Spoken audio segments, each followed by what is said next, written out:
တော်တို့ပြီးအားလုံးပဲမင်္ဂလာပါဒီနေ့မှာတော့ဒီချေတို့ page 3မှာရှိတဲ့ review exercise လေးကိုဆက်တွက်ကြည့်ရအောင်အဲ့တော့ review exercise မှာဆိုလို့ရှိရင်နံပါတ်1ကじゃ write down ဆိုရေးပါ the values of တန်ဖိုးတွေကိုရေးရမယ် A က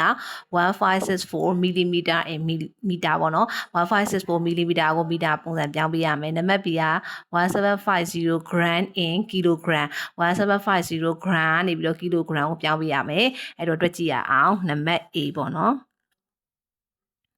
အဲ့တော့နံပါတ် A လေးက15เนาะအဲ့တော့နံပါတ် A က1564 millimeter in meter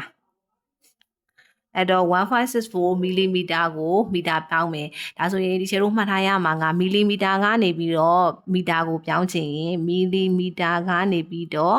မီတာပြောင်းချင်ရင်10 to the power -3 နဲ့မြောက်ပေးရပါမယ်အဲ့တော့เนาะအဲ့တော့မီလီမီတာကနေမီတာပြောင်းရင်10 to the power -3နဲ့မြောက်မယ်အဲ့တော့တွက်ကြည့်ရအောင်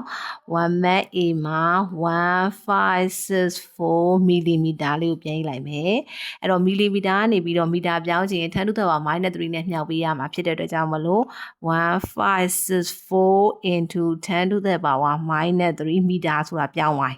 ဟုတ်ပြီနော်အဲ့တော့မီလီမီတာကနေမီတာပြောင်းရင်10 to the power -3နဲ့မြောက်မယ်ဒါကြောင့်မလို့1564 into 10 to the power -3 မီတာဆိုပြီးတော့ဖြစ်သွားပါတယ်အဲ့တော့နောက်တစ်ဆင့်ကဘာလဲဆိုလို့ရှိရင် scientific notation ပုံစံပြောင်းပါအဲ့တော့ scientific notation နဲ့ပုံစံကဘယ်လိုပုံစံလဲဆိုတော့ဒသမရဲ့ရှိမှာဂိမ်းတစ်လုံးပဲရှိရမယ်ပေါ့နော်ဒသမလေးကိုဒီချေရွှေ့ကြည့်အောင်အဲ့တော့ဒါကဂိမ်းပြေ1564ကဂိမ်းပြေတွေရဲ့နောက်ဆုံးမှာအမြဲတမ်းဒသမရှိတယ်သူကသူထဲသည်ဖြစ်စေမထဲသည်ဖြစ်စေဒီချေတို့ကဂိမ်းပြေရဲ့နောက်မှာအမြဲတမ်းဒသမရှိတယ်အဲ့တော့ဒါကဂိမ်းပြေဆိုတဲ့ကြောင့်မို့ဒီနောက်ဆုံးမှာဒသမရှိတယ်ဒါကြောင့်မို့အဲ့ဒသမကိုရွှေ့မယ်ဂိမ်းပြေတစ်လုံးနဲ့နောက်ကိုရွှေ့မယ်ပေါ့နော်အဲ့တော့1နဲ့3ဆိုပြီးတော့ဒီနေရာလေးကိုရောက်သွားပြီဟုတ်ပြီเนาะအတသမရှိမှာဂိမ်းဘီကတစ်လုံးပဲရှိရမယ်အဲ့တော့1.564ဆိုပြီးဖြစ်သွားတယ်ပေါ့เนาะအဲ့တော့1.564ဒါဆိုဘယ်နှနေရာရွှေ့ရလဲဆိုတော့တနေရာ2နေရာ3နေရာရွှေ့တာဆိုတော့ into 10 to the power 3နေရာရွှေ့တဲ့ကြောင့်မလို့ဟုတ်ပြီเนาะအရှိကိုရွှေ့တာမို့လို့ +3 okay ဒါဆိုလို့ရှိရင်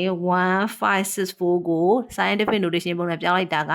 1.564 into 10 to the power 3ဆိုတာရသွားပြီဟုတ်ပြီเนาะ into နောက်ဆုံးမှာပါကျန်တဲ့10 to the power -3က10 to the power -3 မီတာကမီတာပဲအဲ့တော့နောက်တစ်ဆင့်ကိုသွားကြည့်ရအောင်နောက်တစ်ဆင့်မှာဆိုလို့ရှိရင်10 to the power 3နဲ့10 to the power -3ကဒီမှာ10ဆိုတော့အခြေတူတယ်အခြေတူရင်ထညိုးနေကိုကြည့်ရအောင်ဒီက3ဒီက-3ဆိုတော့ပေါင်းလိုက်တဲ့ခါမှာဖြစ်သွားအခြေတူရင်ထညိုးနေကိုဘာလို့လဲပေါင်းလို့ရတယ်ဆိုတော့ပေါင်းလိုက်တဲ့ခါမှာ plus နဲ့ minus ဆိုတော့ဖြစ်သွားတယ်ကျေသွားတယ်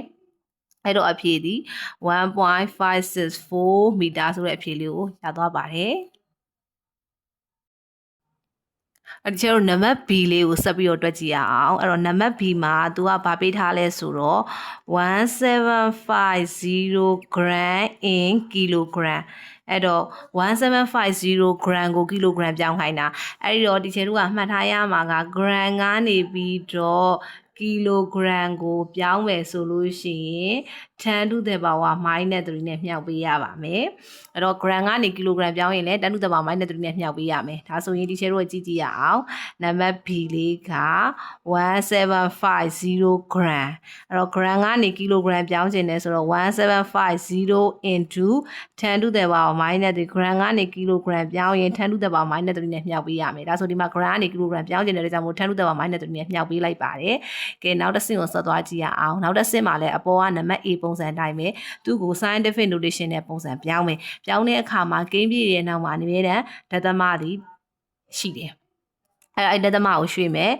1နဲ့3နော်ဟုတ်ပြီနော်ဒါဆိုရင်1ရဲ့နောက်ကိုရအောင်ဂိမ်းပြည့်ရဲ့ဒသမရှိမှာဂိမ်းပြည့်ပဲရှိရမယ်ဆိုတော့ဒသမရှိမှာဂိမ်းပြည့်တစ်လုံးပဲနေရာကိုဒီနေရာလေးပေါ့နော်အဲ့တော့1.750 into ဘယ်နှနေရာရွှေ့ခဲ့တာလဲဆိုတော့1နေရာ2နေရာ3နေရာရွှေ့ခဲ့တာဟုတ်ပြီနော်3အဲ့တော့အရှိကိုတက်လာတာမို့လို့ +3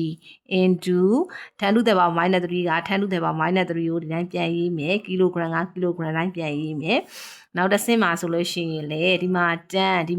ဆိုတော့အခြေတူတယ်အခြေတူရင်မြှောက်ထားတာမို့ထညိုးတွေကိုပေါင်းလို့ရတယ်အဲ့တော့3နဲ့ -3 ကိုပေါင်းလိုက်တဲ့အခါမှာဖြစ်သွားလဲကြေသွားတယ်အဲ့တော့ဘာရမလဲဆိုတော့ 1.750